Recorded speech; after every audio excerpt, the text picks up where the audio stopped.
जय श्री राम। हम सभी पर श्री हनुमान जी की कृपा और बाबा नीम करोली महाराज का आशीर्वाद सदैव बना रहे। जिसका भरोसा वीर हनुमान, उसका बिगड़ता नहीं कोई काम। 100% सत्य इस विश्वास के साथ यदि बाबा श्री नीम करोली महाराज और श्री हनुमान जी पर यदि विश्वास है, पूरी श्रद्धा है, तो हमारा कोई भी काम बिगड़ नहीं सकता, हमारा कुछ भी अनिष्ट नहीं हो सकता। देखिए, सुख दुख हानि लाभ तो जीवन के पहिए हैं। ये नहीं होंगे तो जीवन में मधुरता नहीं रहेगी। यदि सदैव सुख ही सुख है और कभी कोई किसी प्रकार का दुख नहीं आता, कभी पीड़ा नहीं होती, तो सुख का कोई मायने ही नहीं रहता। इसीलिए बाबा श्री नीम करोली महाराज जी कहते हैं कि जीवन में कितनी भी परेशानी क्यों ना आ जाए, व्यक्ति को कभी भी घबराना नहीं चाहिए। बाबा महाराज का कहना है कि समय कितना भी खराब हो, एक न एक दिन बदलता जरूर है। इसलिए व्यक्ति को कठिन समय में भी शांत रहना चाहिए और हिम्मत से काम लेना आना चाहिए। हिम्मत से काम लेने का हुनर व्यक्ति को जरूर ही आना चाहिए। बाबा महाराज कहते हैं कि हर व्यक्ति को मौन रहने की कला सीखनी चाहिए।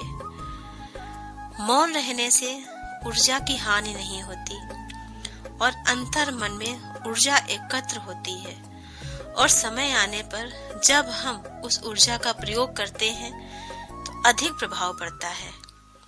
जब हम मौन रहते हैं तो मौन रहने से मानसिक मनोबल बढ़ता है, दिमाग शांत होता है और शांति की अवस्था में हम ज्यादा चिंतन कर पाते हैं। मौन रहने से शरीर सही रहता है। जिन लोगों में ज्यादा सोचने की आदत होती है, जिसे ओवर थिंकिंग कहते हैं, वो कम होती है। एकाग्रता और ध्यान में सुधार होता है। किसी कार्य को करने की रचनात्मकता बढ़ती है, अच्छी नींद आती है और ब्लड प्रेशर भी नियंत्रित रहता है। यदि हम ज्यादा नहीं बोलते तो हमारी वाणी शुद्ध होती है। क्रोध, लोभ, माया, द्वेष, इन सभी चीजें जो हमारे साथ होने लगती हैं, उनमें कमी आती है, वो कम होती हैं।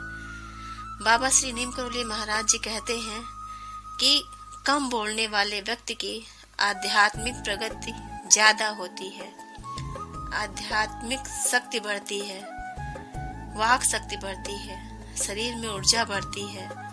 और जब ये सब आपके साथ होने लगता है तो सबसे ज्यादा जो महत्वपूर्ण बात है कि आप हर कार्य बड़ी कुशलता से कर पाते हैं। आपके निर्णय सदैव सटीक रहते हैं। आप प्रगति के पथ पर अग्रसर होते दिखाई पड़ते हैं। अब मौन रहने के कुछ तरीके बाबा जी ने बताए। यदि हम भी उन तरीकों को अपना लें तो वो दिन दूर नहीं जब हम भी अपने कार्य पर आगे की तरफ बढ़ते दिखाई देंगे। पहला तरीका है प्रकृति से जुड़ाव रखना। बाबा महाराज स्वयं ही प्रकृति के इतने करीब हैं जो कि आप देवभूमि कैची धाम जाकर स्वयं समझ सकते हैं। दूसरा, बाबा महाराज कहते हैं योग करना। बाबा महाराज प्रतिदिन योगी क्रियाएं करते हैं। योग करने से आत्मिक शांति, शारीरिक क्षमताएं बढ़ती हैं। सुबह सुबह ब्रह्म मुहूर्त में उठकर पैदल चलना। पहली बात तो ब्रह्म मुहूर्त में उठना ही किसी औसत से कम नहीं है, और उस पर यह 3-4 किलोमीटर पैदल चलें तो कहना ही क्या। और तीसरा तरीका है बागवानी करना। यदि आप पेड़ पौधों के करीब रहते हैं तो उनमें आत्मिक शक्ति बढ़ती है।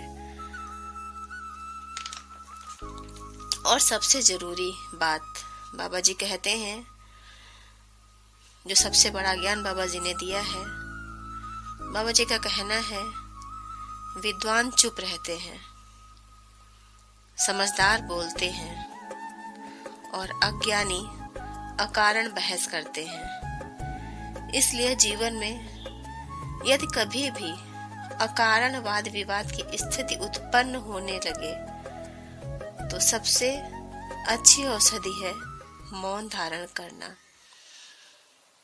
यदि आपके जीवन में अकारण वाद विवाद की स्थिति उत्पन्न होती है तो मौन धारण करना ही सर्वश्रेष्ठ होता है। इसी के साथ ही इस वीडियो को इतिश्री करती हूँ।